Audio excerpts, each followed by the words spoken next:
최근에 그 무인 자율 이동체라는 말을 많이 쓰고 있습니다. 무인 이동체라는 말은 그 영어에서 그 unmanned vehicle이라는 단어를 이제 국내어로 번역하다 보니까 이런 식의 그 단어를 만들게 되었어요. 사실 이 단어는 저희 카이스트 연구진에서 재작년에 그 미래부여랑 과제 이걸 하면서 저희가 또 제가 직접 만든 말입니다. 무인 이동체라는 말은. 그래서 최근에는 이 다양한 그 무인화 기술을 통해서 그 자동차라든가 항공기가 스스로 움직이는 이런 쪽의 연구를 많이 수행하고 있습니다. 여기 보시는 것과 같이 그 다양한 그 무인 이동체 예를 들어보였습니다. 요즘 저희가 제일 많이 하는 무인 항공기가 있고요. 그다음 또 최근에는 무인 자동을 주행 자동차, 또 여기 보시는 이 로봇은 저희 카이스트의 그 오준호 교수님께서 작년에 미국에서 개최한 그 다파 로보틱스 챌린지에서 1등을 하셨었는데 그때 장면이 드시겠습니다. 그리고 또 최근에는 또 소형 무인기 드론, 그다음에 또 뭐 잘 아시지만 화성에 가 있는 이런 무인 자율 탐사 로봇 이런 것들도 다 이제 무인 이동체로 분류할 수 있겠습니다. 다음 페이지 주시죠. 여기 보시면 그 다양한 그 무인 이동체를 보여드렸는데요. 현재 2015년 기술을 이렇게 보여주고 있고, 앞으로 이제 2045년에 가면은 다양한 새로운 기술들이 선보일 것으로 예상되고 있습니다. 최근에 그 무인 이동체가 다행히 준비되어 있고, 여기 보시는 것 같이 그 무인 항공기라든가 이 개발을 많이 하고 있는데요. 현재 이 무인 이동체의 문제들은 보안성 문제가 많이 있습니다. 그렇기 때문에 이런 보안성을 해결을 하고 이들 무인 자동차들을 유기적으로 결합을 시켜서 운용을 하는 그런 핵심 기술이 대단히 중요합니다. 다음 페이지 넘겨주시죠.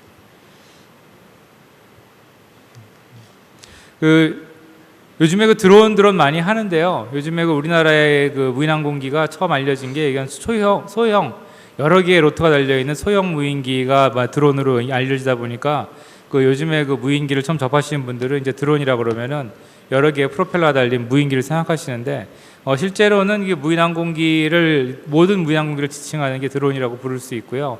이제 오히려 미국 쪽에서는 드론이라 그러면은 그 공격용 무인기를 떠올린 경우도 많이 있습니다. 근데 우리나라에서는 이제 소형 무인기를 많이 접하다 보니까, 하지만 이제 무인 항공기는 기본적으로 사람이 탑승하지 않고 어딘가에서 무인기를 통제하거나, 아니면 최근에 요즘에 그 알파고 얘기가 많이 나오고 있습니다만 이 자율적인 장치를 이용을 해서 항공기가 움직이는 그런 시스템도 무인기로 포함을 시킬 수 있습니다. 근데 물론 그 항공기가 혼자서 움직이는 장치는 상당히 그 진보된 개념이기 때문에 이러한 무인기는 아직까지는 좀 이렇게 많이 활용을 하지 않고 있습니다만, 최근에 그 전투용 무인 공격기 쪽에서 많이 이야기가 되고 있습니다. 다음 페이지. 여기 보시는 건 다양한 무인 항공기의 그 그림을 보여드렸고요. 무인 항공기의 처음 역사도 공격용으로 시작이 됐었습니다. 그래서 항공기에다 폭탄을 탑재하고서 이게 어떻게 원격으로 조정을 해서 적진에 떨어뜨리게 하는 거를 시작을 했었는데, 80년대부터에는 항공기에 카메라를 탑재해서 이제 항공기를 이용을 해서 다양한 정찰을 하는 그런 기능을 수행하고 있고요. 최근에는 이제 항공기의 그 크기가 커지면서 수송용으로 쓰고 있고, 또 여러분 여기 오신 분들 많이 들으셨겠지만 그 아마존이라는 미국의 그 세계 최대의 그 인터넷 물류 회사 중에 하나인 아마존, 거기서 이제 무인기를 활용을 해서 택배를 하겠다고 나섰기 때문에 최근에는 또 무인기의 활용이 또 이쪽으로 또 많이 활성화되고 있습니다. 그 외에도 그 우리나라의 또 특수성이 있는데, 일본과 같이 우리나라는 그 노온의 그 키가 작기 때문에 소형 이 헬리콥터를 사용해서 방지하는 그러한 연구도 많이 수행하고 실제로 많이 하고 있습니다. 그 외에도 이제 그 취미용 무인기도 많이 활용을 하고 있습니다. 다음 페이지 해주시죠. 그 무인 항공기의 시장 동향을 보시면은 이 사실 이 동향이 잘 맞지가 않습니다. 워낙 이 무인 항공기 분야는 제가 무인 항공기 분야를 시작한 지 석사 때부터 치면 이제 올해가 25년째인데도 불구하고 이 분야의 그 발달 속도라든가 이 발전 방향은 참 예측하기가 어려웠습니다. 그래서 여기 보시는 이 소위 말하는 틸그룹이라는 이 무인 항공기 쪽 연구하시는 그 컨설팅 그룹에서 이렇게 열심히 그 연구를 하셨는데, 이 동향이 그렇게 맞지가 않았었어요. 그래서 최근에는 이제 무인 항공기가 군용으로 민수용으로 발전을 많이 한다 이런 식으로 돼 있었는데, 최근에는 여러분이 또 많이 아시고, 또 최근에는 또 홍대 앞에 그 가게가 생겨서 플래그십 스토어가 생겨서 이제 또 많이 알려진 그 DJI를 위시로 해서 많은 그 무인 항공기가 이제 개발이 되고 있고 또 실용화되고 있습니다. 네, 다음 페이지 주시죠. 네, 넘겨 주시죠. 제 거 돼요? 아, 예. 여기 보시는 것 같은 이제 무인항공기의 그 운영 개념으로 보여드리는 건데요. 가운데 이제 무인항공기가 이렇게 있고, 이 무인항공기의 가장 중요한 거는 이 사람이 탑승하지 않기 때문에 이 조종사가 어딘가에서 이제 움직이는 항공기를 조작하는 그런 식의 시스템으로 동작을 합니다. 그리고 항공기의 상태를 통신으로 받아보고요. 근데 여기까지는 이제 군용과 민간용이 비슷한데, 민간용은 이제 여기야 이제 항공교통관제소와의 통신을 통해서 무인항공기가 안전하게 운행을 하고요. 또 여기 보이지는 않았지만 또 기타 다른 항공기들과 같이 운행을 해야 되기 때문에 이 항공기의 그 안전성, 신뢰성이 굉장히 중요합니다. 왜냐하면 항공기가 공중에서 충돌 사고 등이 난다면 굉장히 위험하겠죠. 그렇기 때문에 그런 문제들을 해소하기 위해서 그 굉장히 긴밀한 그 항공교통 관제를 해야 되고, 또 여기를 또 수용하기 위한 각종 법령을 또 만들어야 됩니다. 여기 보시는 것 같이 그 무인항공기의 분류 기준도 제가 보여드렸는데요. 크게 보시면 이제 운영 주체를 보신다면은 군용과 민수용으로 나눌 수가 있고, 그다음에 이제 비행 형체를 볼다면 이제 고전익, 회전익, 또 우리나라가 개발한 그 스마트 무인기와 같이 이거 고정익과 회전익 합친 형태의 복합형 무인기도 있을 수 있고요. 그다음에 이제 그 중량별로 따진다면은 우리나라에서는 이제 무게를 여기까지 따지고 있는데요. 12kg 미만을 이제 비규제로 보고 있고, 10에서 150kg를 무인 비행 장치로 보고 있고, 그리고 150kg 이상을 무인 항공기로 보고 있습니다. 그다음에 동력원은 이제 전기 아니면은 그 왕복 엔진 아니면은 제트 엔진을 활용을 합니다. 여기 그 중량 기준으로 보시면은 아니 뭐 무인 비행 장치나 무인 항공기다 비슷한 관리 생각하실 수 있는데, 이게 법적으로 다른데요. 항공기라고 분류가 된다면 항공기는 그 여러분이 혹시 그 아마 용어를 들어보셨겠지만 항공기 인증을 거쳐야 됩니다. 그래서 인증 자체가 굉장히 까다롭고요. 왜냐하면은 항공기 아까 말씀드린 것 같이 사고가 나면은 굉장히 큰 문제들이 될 수 있기 때문에 항공기 인증을 해야 되는데, 아직 인증 규정이 없습니다. 그러면 또 우리나라 또 공무원들 일하고 놀고 있는 생각하실 것 같은데, 그건 아니고요. 그 무인항공기의 인증 기준은 우리나라만 만들어도 되는 게 아니고 전 세계가 같이 해야 됩니다. 왜냐하면 항공이라는 거는 어느 한 나라만 운항한 걸 수도 있을 수 있겠지만 기본적으로 국가 간의 운항을 전제로 하는 거기 때문에 각 국에서 통용될 수 있는 기준을 만들어야 됩니다. 그래서 그 기준을 세계의 그 국제 민간 항공기구 ICAO (International Civil Aviation Organization)에서 2014년부터 모여서 그걸 규정을 만들고 있습니다. 그 아래 무인 비행 장치로 보시는 10에서 150kg은 우리나라 경우에 이제 그 자체적인 그 안전 검사 기준이 있기 때문에 이거는 일찍이 우리나라의 그 방지용 헬리콥터를 그 합법화 시키면서 간략하게 법을 만들어 놓은 게 있습니다. 근데 이 법이 아직까지는 이때 좀 급하게 만드느라고 무인 항공기를 적절히 다루지 못하게 되어 있기 때문에 최근에 그 개정을 하려고 하고 있습니다. 여기 보시는 것 같이 무인 항공기의 그 실용화 로드맵을 보시면은 그 처음에는 항공기를 군용으로 썼고요. 그다음에 군용으로 쓰다 보니까 성능이 괜찮게 나오니까 이제 민간용으로 쓰자. 특히 미국에서 90년대 말 2000년대 초반에 무인 항공기를 이용해서 국경 감시 뭐 이런 걸 하는 걸로 이렇게 해서 활용을 해보니까 정말 좋아서 2000년대 후반부터는 이제 민간 무인 항공기를 시범적으로 운영을 해보자. 그래서 미국에 6개 테스트 사이트를 구축해서 운용을 하는 사례가 있고, 우리나라도 작년부터 그 국토부가 국내 그 5개 그 지역에다가 무인 항공기를 운용하는 그런 그 실제 활용화를 하고 있습니다. 최근에 또 규제 프리 존 같은 것도 있어가지고 고흥 지역에서는 무인기 운영을 굉장히 쉽게 하는 그런 또 움직임이 진행되고 있습니다. 여기 보시는 것도 이제 민간 무인기의 또 완전 통합도도 있는데, 요거는 지금 전 세계적으로 2020년 이후에 무인 항공기가 실제로 우리나라의 공역, 민간 공역이라 하시면 여러분이 비행기를 타고 이제 그 날아가는 747이라든가 에어버스가 뜨는 이런 공역에 무인 항공기가 안전하게 통합되는 걸 의미합니다. 이게 2020년 이후부터 그 점진적으로 추진될 거로 생각되고 있습니다. 그래서 이 규정이 아까 말씀드린 국제 민간 항공기구의 규정이 이때를 목표로 지금 진행이 되고 있습니다.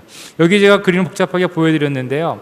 현재 그 무인 항공기는 굉장히 다양합니다. 항공기라는 것이 사람이 타는 거는 아무래도 사람의 크기 이상으로 일정한 한 몇백 킬로 이상 정도의 항공기를 흔히 생각하겠지만, 무인 항공기는 아주 작습니다. 그리고 또 작은 것도 많고, 그리고 또 최근에 여러분이 보시는 것 같이 소형 드론 같은 것들은 불과 뭐 한 1, 2km밖에 안 되는데, 이런 항공기들이 상당히 비행 성능도 우수하지만 또 이런 항공기들이, 이런 소형 무인기들이 또 막상 또 보잉 747과 같은 커다란 비행기 옆에 비행은 또 어렵습니다. 그렇기 때문에 이 무인 항공기를 그 차등적으로 그 법제화 시켜야 한다는 그런 그런 견해가 굉장히 많고요. 그래서 지금 아까 말씀드린 국제민간항공기구는 그 오른쪽 위에 이렇게 줄로 그어진 것 같이 기존의 항공기와 같이 움직이는 공역으로 움직이는데 뭐 여기 자세한 말씀을 드리기 어렵겠습니다만 그 기존의 사람이 타는 항공기와 동일한 관제 절차를 받도록 되어 있습니다. 근데 소형 무인기의 경우에는 그럴 수가 없겠죠. 관제를 하려고 그러면은 조종사와 항상 교신을 해야 되고 또 거기서 요구하는 다양한 그 기준을 만족을 해야 되는데 그게 안 되기 때문에 최근에 이제 무인항공기 많이 쓰면서 왼쪽 아래에 보시는 이 그 가시권 내에 그 촬영 정도 하는 그런 무인기를 쓰고 있습니다. 근데 문제는 그 중간인데요. 이 소형 무인기 요즘에 우리나라 많이 들어보겠지만 서울에서 그 재작년에 그 북한 무인기 사건도 있고 그래가지고 우리나라가 서울에서 굉장히 무인기 운영이 제한적인데요. 예전에 여기 연배에 계신 분들 많이 계시지만 그 무인 항공기 전에 저게 있었죠. 그 무선 조종 비행기요. 근데 이거 거의 옛날에 있었는데 이 드론은 뭐가 다르냐 생각하실 수 있는데 무인 비행기 그 원격 조종하는 한국 비행기들은 사람이 이렇게 보지 않으면 바로 추락을 합니다. 왜냐하면 컴퓨터 같은 게 없기 때문에. 근데 최근에는 이 소형 컴퓨터와 센서가 발달되어 있기 때문에 이런 항공기들이 그렇게 안전하지는 않아도 또 막상 얘네들을 또 잘 설계를 하면은 수킬로 이상 비행이 가능합니다. 그래서 원격으로 활용을 하다가 잘못된 경우에 멀리 날아갈 수도 있고 또 어떤 사람들이 악의를 갖고서 운용을 한다 그러면은 굉장히 좀 생각하고 싶지 않은 이런 다양한 안 좋은 용도로 쓸 수가 있는 문제가 있기 때문에 이런 무인기를 또 어떻게 규제할 것인가 또 어떻게 이걸 적절히 활용할 것인가 그래서 그 신산업 또 새로운 분야를 적절히 살리면서 또 국민의 안전과 그 국가의 안전을 도모하는 것을 이 양쪽을 잘 맞추는 것이 굉장히 이 분야에 많은 어려움을 느끼고 있습니다. 여기 보시면은 그 아까 말씀드린 것이 이제 자세히 써놨는데요. 그 ICAO의 그 알파스라는 무인항공기에 대해 운용에 대해서 그 법제화하는 그 움직임이 이미 있었고 2014년부터 시작을 했고요. 우리나라도 여기 참여를 하고 있습니다. 저도 여기 우리나라의 국가의 대표로서 여기 참여를 하고 있습니다. 여기 보시면은 그 우리나라도 같이 참여를 해서 2020년까지는 이제 이 규정을 완성을 하고 2021년부터는 이제 각 국에서 무인항공기가 각 국가 간을 비행할 수 있는 그런 항공기를 실제로 활용하는 그쪽까지 이제 진행이 될 것으로 예상이 되고 있고 우리나라는 2030년까지 이 모든 걸 완수하는 걸로 일정 목표를 삼고 있습니다. 2030년까지는 좀 시간이 있지만 이 무인항공기를 점진적으로 통합하는 건 2020년 초반이기 때문에 그렇게 오래 남지가 않았습니다. 올해 2016년이니까 한 5, 6년 이후부터는 그 무인항공기를 실제로 운영하는 쪽에 많은 노력이 진행될 것으로 예상이 되고 있습니다. 저도 여기 가서 활동을 하고 있고요. 여기 그 그림을 이렇게 보여드렸는데요. 어떤 기술이 나타나고 있습니다. 저희도 스마트폰 옛날에 우리나라도 그 LG 같은 데에서 그 프라다폰이라고 그래가지고 지금의 아이폰과 꽤 다르지 않은 이런 슬라이드폰 이렇게 널쩍한 큰 화면을 갖고 있는 폰을 만들었는데 널리 사용되지는 않았었죠. 근데 어느 순간인가 애플의 아이폰이 나오기 시작하면서 사람들이 이제 스마트폰이 새로 넘어가게 됐는데 이 과학기술 발전을 보시면은 처음에는 어떤 사실 과학기술적으로 볼 땐 똑같은 기술인데 이 기술을 쓰는 게 되게 어렵습니다. 제한된 사람만 쓸 수 있는 그런 기술을 쓸 수 있게 하는 게 많이 있는데 이 왼쪽에 보시면은 미국이 1960년대 70년대에 그 제트 엔진으로 추진되는 무인기를 쓴 적이 있습니다. 굉장히 운영이 어려웠고요. 80년대부터 무인항공기가 좀 쓰기 쉬워지는 이런 무인기들이 개발되기 시작했는데 어느 순간인가부터 이 BC 베네피트 코스트 레이쇼가 이 좀 나아지게 코스트가 높아지는 시점에 오기 시작하는데 그게 90년대부터였고요. 그게 이제 일반인들이 받아들일 수 있는 수준까지 내려가 버리면은 그때부터는 이게 상용화가 되는 거죠. 그래서 그 사람들이 받아들일 수 있는 수준을 맞춰준 것보다 그 이상 훨씬 좋은 무인기를 만든 게 이 중국의 DJI가 되겠습니다. 이 중국의 DJI 드론은 저같이 그 무인기를 많이 만들어보고 실제로 이 동분야에서 연구하는 사람으로 볼 때에도 대단히 잘 만든 드론입니다. 그래서 이 드론이 아무나 정말 여기 계신 분도 제가 설명을 해드리면은 한 5분 정도만 설명을 들으면 바로 비행할 수 있을 정도로 비행을 쉽고 잘 만들었기 때문에 이제는 많은 사람들이 쓰고 있습니다. 거의 그 신산업을 창출했다고 볼 수 있고요. 이렇게 그 퍼스트 무버가 돼서 한 분야를 지배할 수 있으면 근데 이 퍼스트 무버는 재밌는 게 정말 퍼스트 무버는 또 아니에요. 이 DJI의 이 멀티로터 드론이 세계 최초도 아니고 이전에도 있었습니다. 2000년대 초반, 90년대 말에도 다른 회사들이 이 시장을 갖고 있었지만 별로 크지는 않았는데 이 회사가 상당히 우수한 성능의 드론을 만듦으로써 이 시장을 잡을 수 있게 된 거죠. 그렇기 때문에 먼저 들어간 것도 굉장히 중요하지만 그 사람들의 눈높이를 맞추고 또 그 굉장히 우수한 제품을 만드는 것이 정말 시장을 지배하는 그러한 비결인 것 같고요. 이제 그게 사실 확인되기 어렵지만 할 수만 있다면 굉장히 그 성과는 달콤하고 DJI 회사는 실제로 작년에 그 1조 원의 매출을 거뒀습니다. 우리나라에서도 뭐 대기업들이 이걸 하나만에 드론을 한 해 만에 얘기를 하시는데 그 실제로 그 로봇 청소기 시장은 1,000억 정도 되거든요. 전 세계 시장이. 근데 우리나라의 대기업들이 많이 하지요. 근데 드론 시장은 1조 원이 넘습니다. 그런데도 우리 안 하죠. 왜냐하면 항공이랑 이 전자회랑 좀 관련이 없다고 생각하시는데, 근데 실제로 이 DJI의 창립자가 전자과 출신이에요. 항공과 출신이 아니고. 그래서 굉장히 사람들이 쓰기 쉬운 드론을 만드는 그런 비법이 있었는데 우리나라도 이런 일들을 타산지로 삼아서 저희가 어떻게 해야 할지를 좀 바라보는 그러한 모델이 되었으면 좋을 것 같습니다. 무인항공기는 다양하게 쓰고 있는데 최근에 이런 택배용으로 쓴다는 얘기가 많이 나와 있고요. 이를 위해서 아마존은 작년 7월 달에 나사에서 있었던 컨벤션에서 이런 다음과 같이 공역을 마음대로 막 잘랐습니다. 이게 사실은 이렇게 자르면 안 되는데 자기들이 이렇게 제안을 하는 거죠. 그래서 다음과 같이 드론을 운영하면 어떻겠느냐라고 얘기를 했고요. 저도 이 미팅에 갔었는데 이 미팅은 흥미로운 게 기존의 항공회사는 아무도 안 왔어요. 보잉이라든가 에어버스라든가 아니면 노스럽 그런만이라든가 로키드 마틴이 하는 그런 흔히 하는 항공의 빅 컴퍼니들은 안 왔고요. 오히려 나타나는 회사들은 구글이나 아마존이나 또 이런 버라이전 같은 통신사들, 저야말로 진짜 ICT의 관련 기업들이 많이 나타나서 실제로 이 행사를 진행했던 기억이 납니다. 그래서 이 소형 무인기의 주도권은 항공회사가 아닌 이 전자회사들, 통신회사들이 쥐고 있습니다. 여기 보시는 것 같은 건 구글인데요. 구글도 무인기를 이용한 택배에 관심이 많고 다음과 같이 실제로 어떻게 활용을 하면 되겠다는 방안을 나름 제시하는 그런 시간을 가진 적이 있었습니다. 저도 이제 무인항공기 쪽을 90년대부터 쭉 봐왔는데 정말 기술 발전은 놀라울 수준이고요. 제가 처음에 시작했을 때만 하더라도 무인기를 날릴 만한 제대로 센서조차도 없었어요. 근데 최근에는 이 초소형 센서, 이 센서가 여기 제가 포인팅을 하기 어렵습니다만 여기 INS랑 2010년도에 보시는 것 같은 이런 초소형 요만한 제 손톱, 새끼 손톱의 4분의 1만한 칩으로 이 관성압 장치가 작아졌습니다. 저도 참 개인적으로 좀 아쉬운 기억은 뭐냐면 저한테도 어떤 업자분께서 우리도 무인항공기를 실용화를 해보자고 한 4, 5년 전에 저한테 오셨었는데 제가 그때 뭐라고 그랬었냐면은 여기에 들어가는 이 핵심 센서의 가격이 200만 원이다. 이거를 누가 사겠느냐, 완구용으로 아니면 일반용으로 그렇게 얘기했었는데 이 물결이 깨진 게 이 새로운 물결이 넘어온 게 바로 스마트폰에 들어가는 센서입니다. 여러분 스마트폰 보시면 이렇게 보다가 이렇게 돌리면 화면이 돌아가지 않습니까? 그거를 감지하는 센서가 있는데 그 센서를 무인기에 씁니다.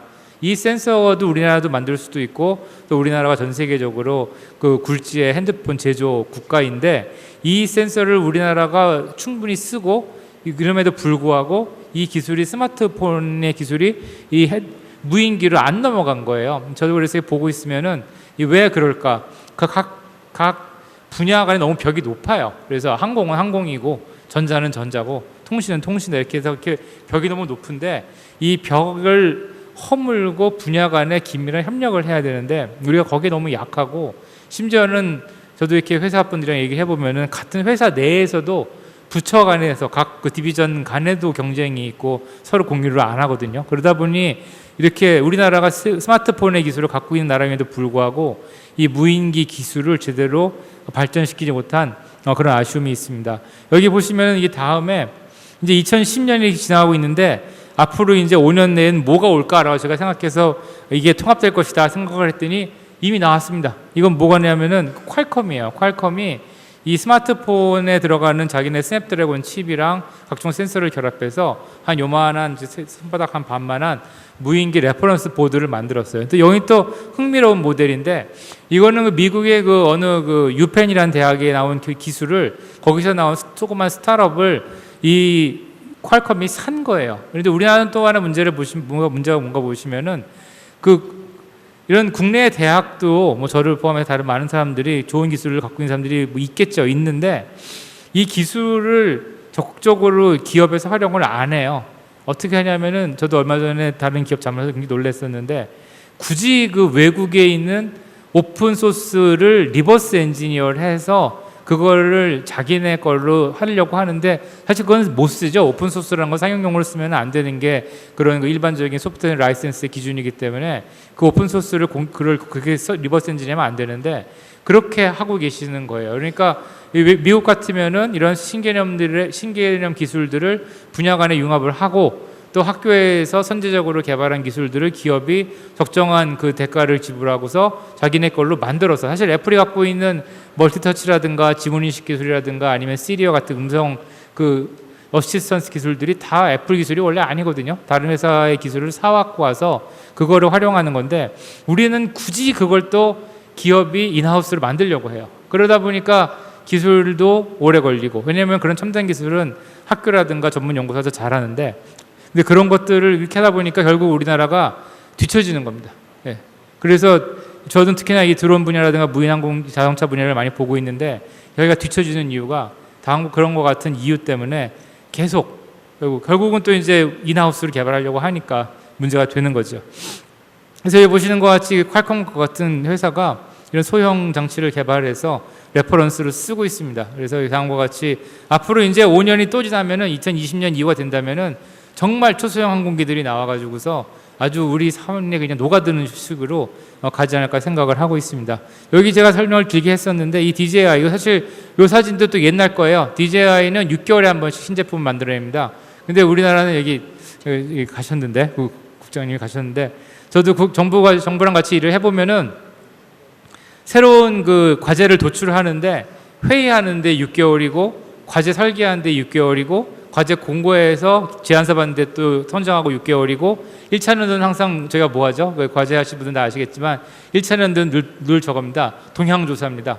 그러다 보니까 과제를 할지 생각을 하고 실제 과제가 가는지에 2년이 걸려요. 그동안에 DJI는 새로운 제품을 4개를 만들어내죠. 이렇게 해서 따라갈 수가 없어요. 근데 이게 우리의 매너리즘이에요. 그리고 또 우리나라가 항상 이것도 좀 민간이 고쳐야 되는데 툭하면은 정부를 바라보는 거예요. 텔레비 뉴스도 제일 많이 끝나는 말 중에 하나가 정부의 시급한 대책이 요구되는 시점입니다. 이런 말을 많이 하는데 물론 정부가 해야 될 일도 있는데 드론은 자율주행차는 미국에서 정부가 안 하거든요. 이거는 저기 구글이랑 이런 데서 아마존이 하지요. 그래서 민간이 빨리빨리 하지 않으면 여기 오늘 굉장히 좋은 주제를 갖고 계신데 이 주제를 저희가 이제 여기서 뒤처지는 겁니다. 이제 저희가 아까 말씀드린 것 같이 처음 시작해서 과제까지 굴러가고 성과를 내는데 이제 이런 민간 회사들은 6개월에 하나씩 제품을 쏟아내기 때문에 저희가 따라갈 수가 없는 거죠. 여기 보시는 것 같이 이 DJI라는 회사는 그 프랭크 왕이라는 그 굉장히 고집센 중국 젊은 친구가 창업을 해가지고서 아주 뭐 왕따를 나가면서까지 개발한 소형 무인기의 성능이 굉장히 좋음으로써 시장의 인정을 받고 이 전 세계 시장을 장악하고 있습니다. 그래서 저희로서도 굉장히 반면교사를 삼아야 되는데 여기 보시면은 굉장히 많은 기술들이 녹아 들어가 있는데 다 DJI 한 게 아니죠. GPS는 미국이 만든 거고 초소형 센서는 스마트폰에서 온 거고 CPU는 뭐 ARM 거, 히토류 자석 이건 GM이 개발한 거고 리튬 폴리머 배터리 그리고 또 마침 또 나타나는 초소형 카메라 액션 카메라라고 하는 카메라가 결합이 돼서 이 드론 핵심 기술이 나타났고 이거를 적기에 낚아챈 이 회사가 이제 큰 그 페이백을 받게 된 것 같습니다. 그래서 저희 연구실도 다양한 연구를 하고 있고요.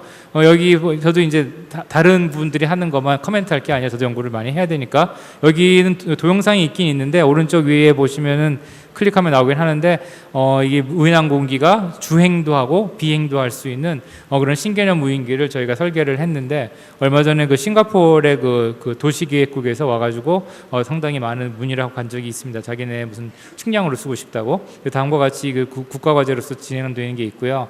이걸 잘 개발하면은 다 이런 무인기를 실내 환경을 잘 주행 및 비행을 할 수 있는 장치를 만들 수가 있습니다. 그 다음에 무인항공기를 또 다양하게 섞어서 쓸 수 있는 그 통합 운영 기술도 저희가 개발한 게 있고요. 그 다음에 이제 그 항공기 이 자율주행 차량을 잠깐 보시면 저도 어떻게 하다 보니까 무인항공기와 그 자율주행 차량을 동시에 연구를 하게 됐습니다. 사실 저의 백그라운드는 저는 원래 그 기계과를 나오고 우리나라 그 H사 자동차 회사를 좀 근무를 하다가 이제 항공 쪽을 하게 돼서 양쪽을 다 하게 됐는데 어떻게 제가 원래 그 자율주행차를 연구하게 된 거는 항공과 교수로서 그 탐사 로버를 만들고 싶었어요. 근데 탐사 로버를 만드는 데 있어서 자율주행차를 개발을 하면은 그 도움이 될 것 같아서 시작을 했었는데, 막상 몇 년이 지나다 보니까 탐사 로버는 별로 중요하지가 않고 그 자율주행차의 기술이 훨씬 발달하면서 제가 이쪽으로도 많이 연구를 하게 됐습니다. 그래서 최근에 보시면은 이런 초소형 그 1인승 무인, 그야말로 무인 아니죠, 1인승 이동체 이런 것도 많이 나오고 있고, 또 다양한 그 에너지를 활용하는 그런 장치들이 개발이 되고 있습니다. 물론 자율주행 기술이 그 중에 굉장히 핵심적인 기술이고요. 여기 표를 다 읽을 시간은 없겠습니다만, 최근에는 그 얼마 전까지만 하더라도 기름값이 굉장히 비쌌었는데 최근에는 싸졌습니다만, 그 환경과 차량의 연비가 굉장히 중요해서 디젤을 많이 썼는데, 우리나라가 최근에 그 공기가 굉장히 나빠졌고 중국발 미세먼지까지 덮쳐져서 굉장히 맑은 날 보기가 어려워졌는데, 이게 그 디젤차 원인이 아닌가 싶을 때가 있습니다. 그래서 그런 걸 좀 줄여야 되는데 환경 문제가 게 심각하고요. 네, 전기차, 그다음에 안전성, 자율성, 또 차량 공유. 앞으로 자율성이 활용된다면은 저희가 굳이 차를 갖고 다닐 필요가 없죠. 사실 저희 차라는 굉장히 재밌는 장치인 게, 저희가 집 빼고, 아마 여러분도 차를 소유하신 분이 정말 많이 계시겠지만, 저희가 갖고 있는 재산 중에 제일 비싼 재산이 차입니다. 근데 저희가 하루에 한 2시간 타면 많이 타고 그 다음은 하루 종일 세워놓죠. 굉장히 이상한 장치예요. 이렇게 돈을 많이 들였는데 2시간 쓰고 세워놓고 2시간 쓰고 세워놓고, 세워놓는데 또 돈 들고, 저도 이 아래 지금 대놨습니다만, 근데 이렇게 되는 건데 앞으로는 그렇게 할 필요가 없는 거죠. 자율주행차가 된다면은 저는 여기서 내리고 자율주행차 딴 데를 가는 겁니다. 그래서 자연스러운 그 차량의 공유가 가능할 거라고 예상이 되고 있는데, 이게 물론 다 장비뿐만은 아닌 게, 이렇게 돼버리면 자동차의 판매량이 줄겠죠. 요즘에 젊은 학생들, 저희 랩에도 학생들이 많이 있는데 실제로 운전면허를 많이 안 따요. 운전을 그렇게 많이 꽂혀 있지도 않고.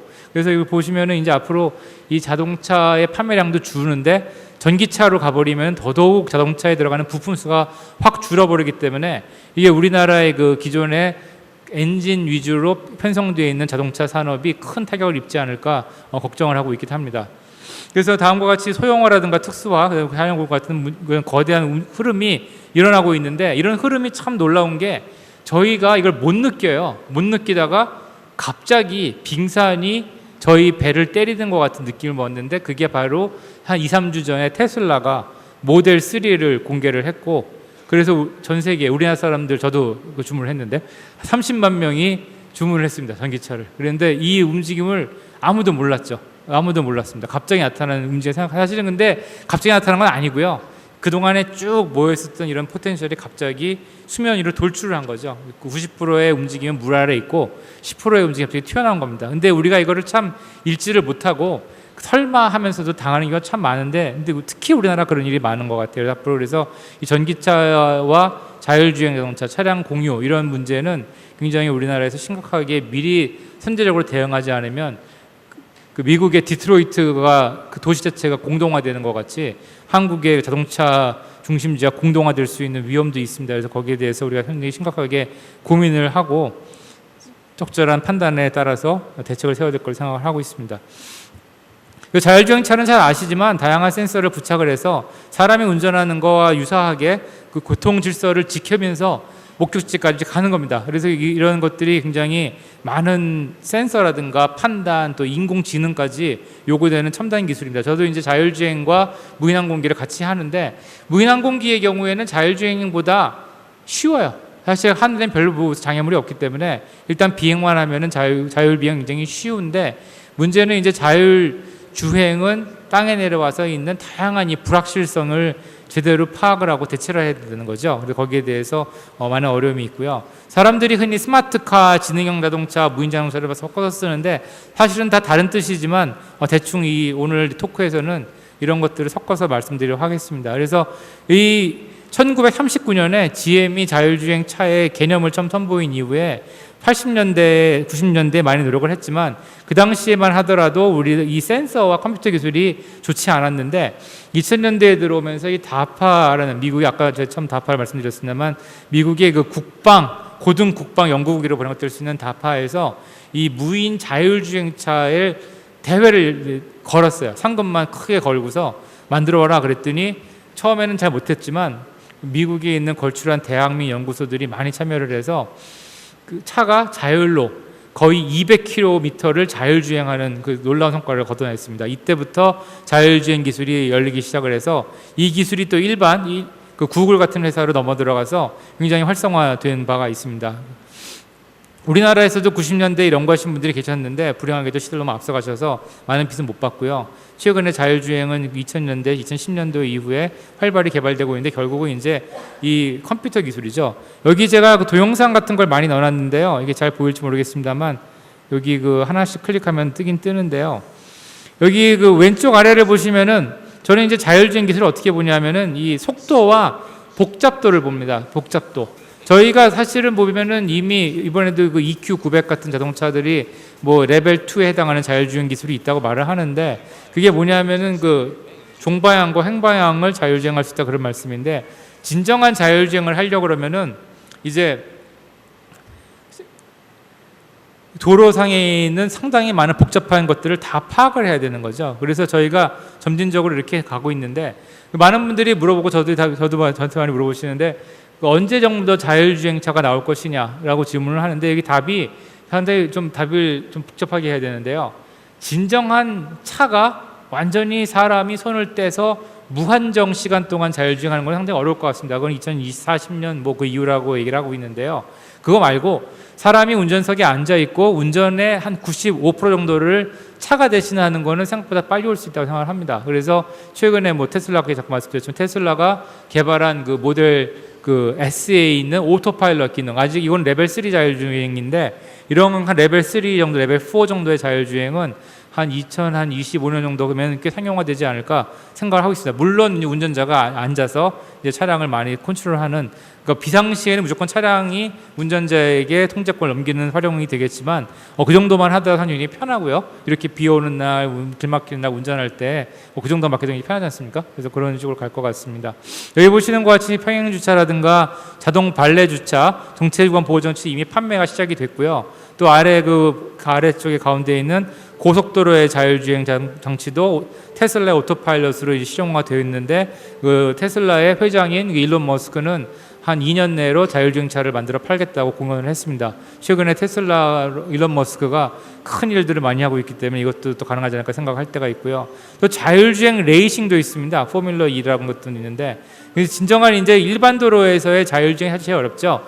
이게 어느 정도냐면은 서울 시내를 한 40-50km로 자율주행하는 게 제가 보기엔 제일 어려울 것 같아요. 고속도로를 150km 달리는 건 오히려 쉽고요. 그러니까 다른 주변에 뭐가 없으면은. 근데 정말 어려운 거는 서울 시내 한 그 신세계백화점 앞을 한 40-50km로 주행하는 게 제일 어려울 것 같습니다. 그런 거를 해내려면은 굉장히 복잡한 인지 판단력이 필요한 거죠. 예. 넘겨주시고요.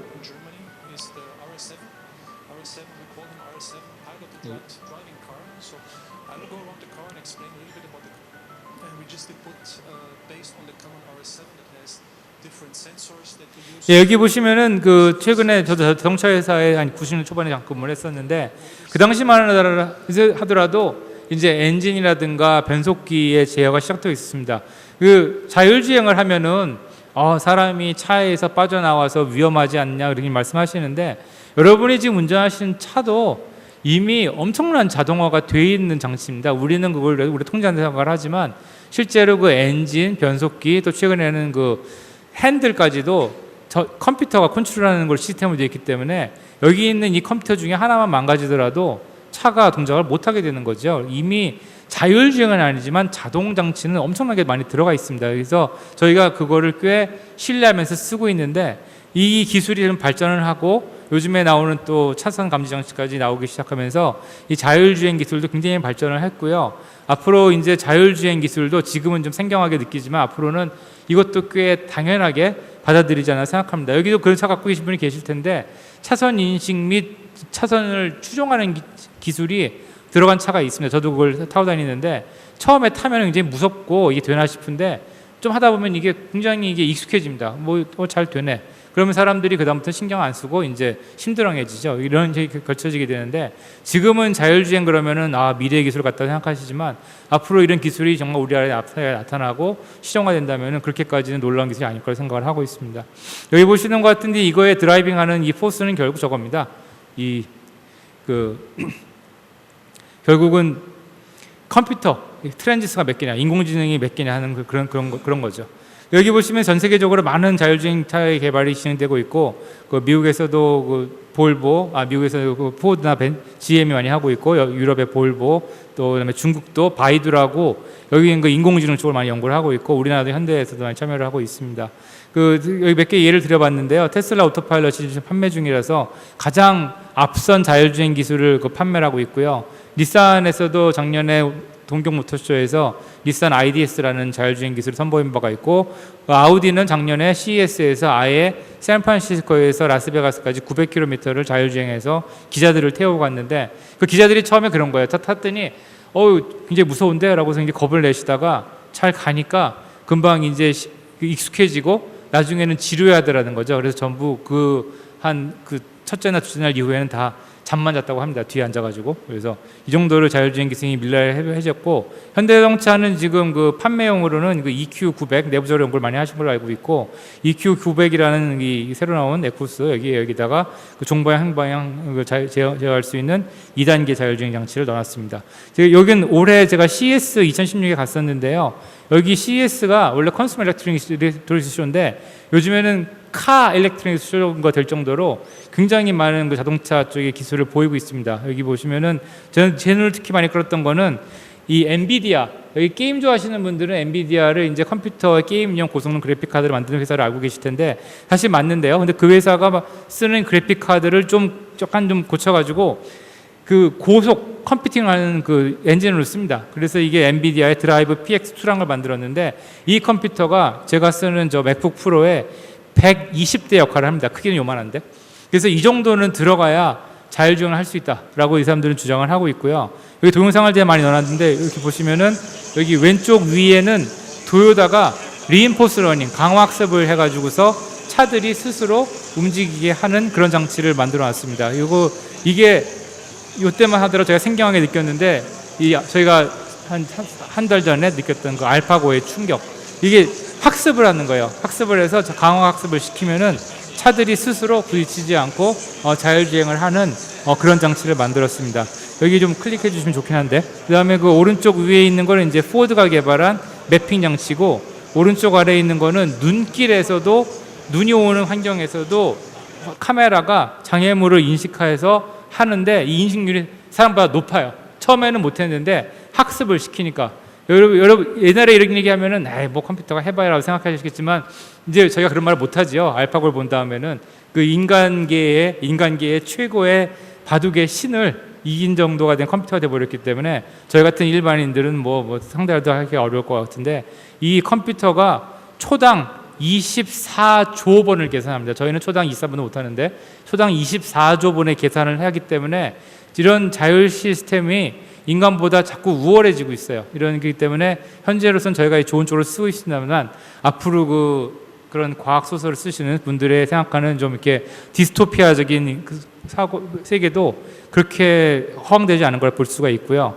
이 자율주행 차량 개발 동향을 보시면은 구글은 이제 소프트웨어를 많이 개발해서 최근에 약간 불발됐는데, 구글이 그 포드랑 제휴를 하겠다고 발표를 한다고 그랬다가 쑥 뺐어요. 근데 열심히 하고 있는 것 같고요. 그 다음에 이제 GM이라든가 벤츠 같은 회사들은 기존 차량에다가 자율주행 차를 얹으려고 해서, 그러니까 뭐가 더 주냐는 거죠. 구글은 이제 자동차가 안 만드니까 자기 마음대로 차를 만들고 있고, 이제 벤츠 같은 회사들은 이제 기존의 차량에다 얹으려고 하는데, 거기 기술은 둘 만날 거고요. 포드도 열심히 하고 있는데, 이 벤츠 같은 회사들은 자기네가 구글을 신경 안 쓴다고 하지만 실제로 포드가 만든 차를 보시면은 구글차랑 많이 닮았어요. 보시면은 여기 이게 F015라는 새로 나온 차인데 운전석이 없습니다. 운전석이 있긴 있는데 돌아서 운전할 수 있고 타고 갈 수 있고 그런 식으로 개발이 되고 있습니다.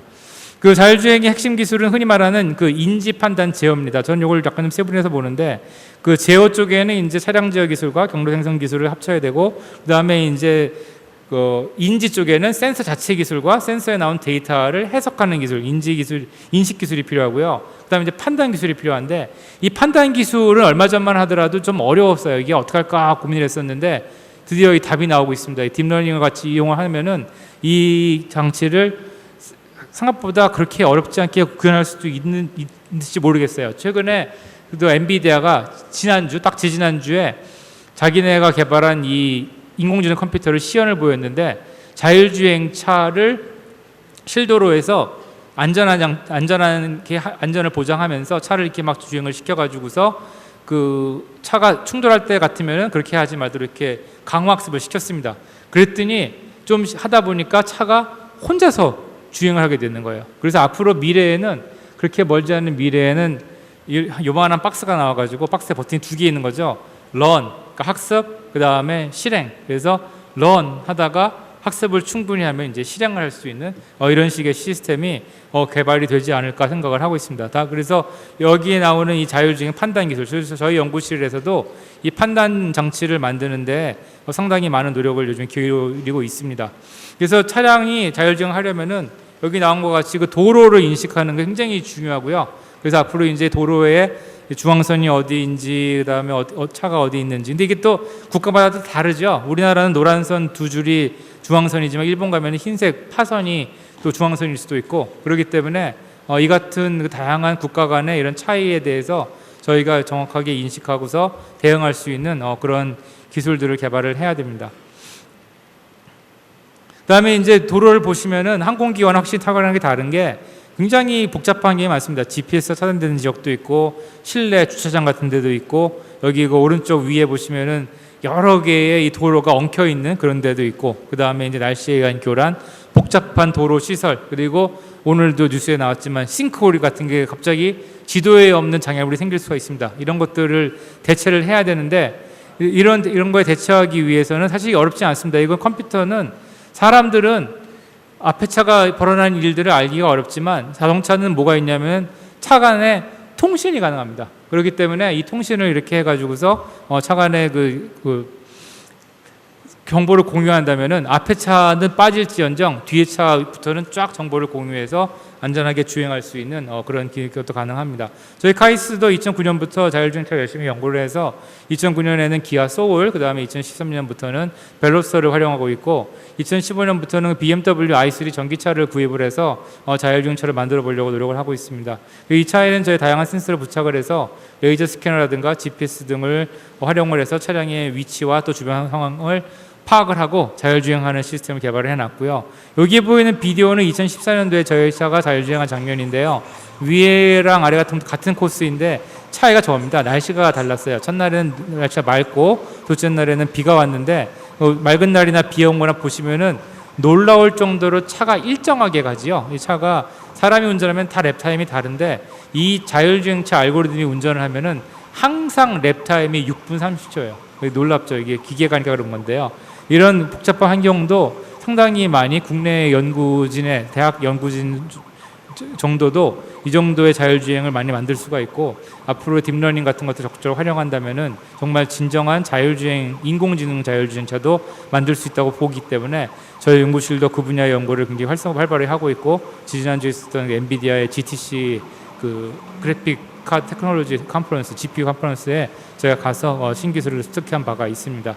그래서 여기에 대해서 IEEE 스펙트럼이 여기에 대해서 그 기사를 써준 바도 있고요. 이게 전 작년에 했던 건데, 작년에 여기 그 영동대로에서 자율주행을 한 그 창조형 박람회가 있었는데 저희 연구진들이 참여를 해서 실제로 영동대교 북단부터 코엑스까지 자율주행을 성공적으로 수행을 해서 정부가 지금 추진하고 있는 그 창조영재 쪽에 그 신기술을 국민들에게 보일 수 있는 그런 그 기회를 성공적으로 잘 수행한 바가 있습니다. 여기 나온 게 비디오인데요. 잠깐 뭐 시간 다는 못 보여드리겠지만 잠깐 클릭을 해보시면은 여기 영동대로 위에서 자율주행하는 장면인데 이거를 저희가 잘 수행한 바가 있습니다. 클릭이 되시나 모르겠네요.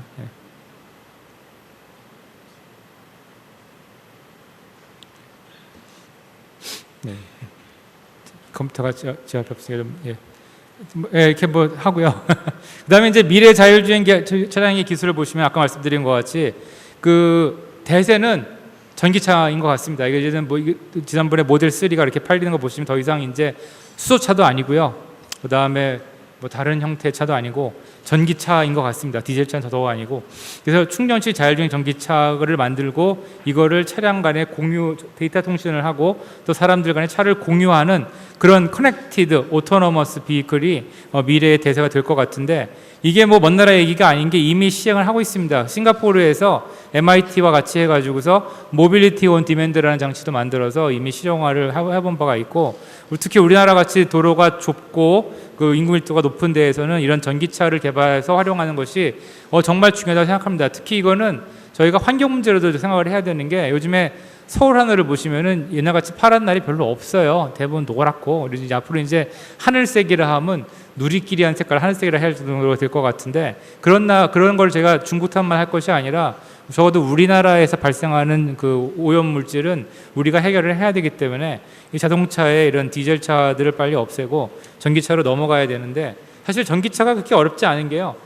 그 디젤은 여기 없죠. 전기는 여기 있어요. 전기는 이미 우리나라에 엄청나게 망을 깔아놨기 때문에 전기차 충전소가 없다고 하는 거는 그냥 보급을 안 했다는 얘기일 뿐이지 보급 못한 건 절대로 아니거든요. 그렇기 때문에 많은 그 개발이 될 것 같고, 이런 것들을 앞으로 개발하면은 이런 소형차들을 저희가 막 이용을 하고 정말 미래의 영화에서 보는 것 같은 그런 거를 할 수 있을 것 같다고 생각합니다. 그래서 최근에 자율주행 기술을 보시면은 이제 그 오토노머스, 그 자율, 그 다음에 커넥티드, 일렉트리파이드, 쉐어드 앤드 온 디맨드, 이게 미래의 자율주행 기술의 그 핵심 화두라고 다들 동의를 하고 있습니다. 우리나라도 적극적으로 참여를 해야 되는데, 항상 우리나라는 이게 빙산에 한번 맞아야지 움직이는 특성이 없지 않아 있는 것 같습니다. 저도 이런 게 별로 기쁘지가 않은데, 그런 일을 또 당하면은 4차 산업혁명에도 또 끌려가는 거죠. 그래서 이렇게 우리가 위기를 느낀다면은 움직여야겠죠. 그래서 저도 이제 다양한 연구를 하는데, 시간이 다 끝나서 넘어가겠습니다만, 그 무인항공기와 자율주행 차량, 그 다음에 스마트폰에서 그 디바이스를 연결해서 사람이 물건을 이렇게 요청을 하면은 자율주행 차가 물건을 싣고 와서 근처까지 온 다음에 막판의 단계에서 그 무인기를 이용해서 그 물류를 배달하는 거를 2년 전에 시행을 했어요. 그래서 이걸 저희가 세계 최초로 한 것 같아요. 자율주행 자동차랑 그 무인항공기를 결합한 거는요. 따로따로 다 했지만, 그래서 저희가 이거를 뭐 시연을 해서 그 국내 뉴스에도 많이 나오고 해외 언론에도 많이 나왔었습니다. 여기 4차 산업혁명이라고 말씀하시는데, 제가 여기 그 세계 경제 포럼에 지난주에 갔었어요. 초대를 받아가지고 가서 제가 이번 여름에 그 텐진에서 하는 서머 다보스에 저희 이 연구가 소개가 됩니다. 이게 뭐냐면은 여기 보시던 것 같이 사람을 대신하는 로봇이에요. 저보고 오늘 토크해달라는 게 바로 그거였는데, 여기에 보여드리려고 했던 게 뭐였냐면은 그 로봇이 항공기를 조종하는 겁니다. 근데 기존에 있는 무인항공기가 아니고 그냥 비행기 조종석에다가 로봇을 앉히면은 로봇이 비행기를 조작을 하는 거예요. 이게 뭐냐, 이게 무인항공기 있지 않냐 얘기하실 텐데, 이건 뭐냐면은 어떠한 항공기든 자동차든 무인화시킬 수 있다는 거죠. 그래서 이 항공기, 사람이 하는 상당히 고수준의 작업을 로봇이 수행할 수 있는 개념을 제가 쇼케이스를 한 겁니다. 그래서 그렇게 저희가 연구를 하고 있고요. 요거는 제가 지금 PI를 맡고 있는 연구 과제인데요. 우리나라가 지금 무인항공기를 전국적으로 보급하려고 하고 있고, 그걸 지금 국토부에서 수행하고 있는데, 이 연구에서도 이것도 클릭 한번 해주시면 좋은데, 저희가 전국적으로 무인항공기를 실용화시켜서 활용하는 거에 대해서 지금 활발히 개발을 수행하고 있습니다. 그래서 이게 잘 되면은 우리나라도 한 2020년까지는 무인항공기를 전국적으로 활용을 해서 여기 보시는 것 같이 다양한 용도로 무인기를 활용할 수가 있고, 또 아까 말씀드린 것 같이 무인기뿐만이 아니라 무인 자율주행 차량도 있고, 또 무인 잠수정, 무인 배, 이런 것들을 다 같이 활용을 해서 국가의 우리나라의 무인 이동체 기술을 이끌 수 있는데 크게 기여할 수 있을 거라고 생각을 합니다. 예, 여기까지 발표를 마치고요. 혹시 뭐 시간이 되시는지 모르겠는데, 감사합니다. 네.